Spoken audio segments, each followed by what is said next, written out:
ইচ্ছা শক্তি, তীব্র ইচ্ছা থেকে নানা অসম্ভবকে সম্ভব করার প্রয়াস চালান অনেকে। তবে কেউ সফল হন, কেউ আবার ব্যর্থ তালিকায় নিজের নাম লেখান।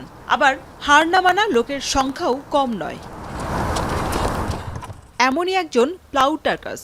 অনেকে চমকে উঠতে পারেন তার বয়স শুনে, আবার মস্করাও করেন অনেকে। এবার এই প্লাউটার্কাসই ৮৮ বছর বয়সে গ্রিসের বিখ্যাত গ্রিক দৌড়ে অংশ নিয়ে বিশ্বে সাড়া ফেলে দিয়েছেন। প্রতিযোগিতায় শুধু অংশ নিয়ে নয়, টানা ৬.৫ ঘন্টা ধরে দৌড়ে আসর শেষ করে গলায় পড়েছেন মেডেলও।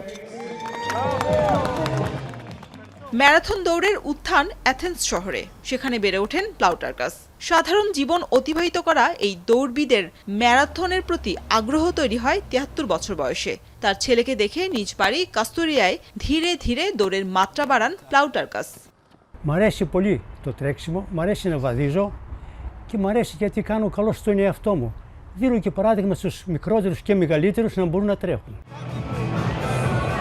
গেলবারের চেয়ে এবার ১৮ মিনিট আগেই দৌড়ের দূরত্ব ৪২.১৯৫ কিলোমিটার পার করেছেন এই দৌড়বিদ। অকল্পনীয় মানসিক শক্তির এই বৃদ্ধের জীবনযাপন ব্যবস্থাও অন্যদের জন্য অনুকরণীয়। Όλοι που μου βλέπουν δεν πιστεύουν ότι έχω αυτή την ηλικία και τρέχω μαραθώνιο. Δεν το πιστεύουν. Λέω, γιατί να μην το πιστέψετε, αφού μπορούμε. Και εσείς μπορείτε να τρέξετε. Ίσως λιγότερα, μπορείτε. Αρκεί να το θέλετε.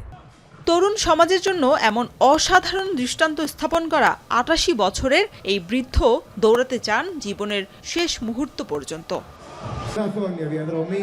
শরীফ রওশন, এখন।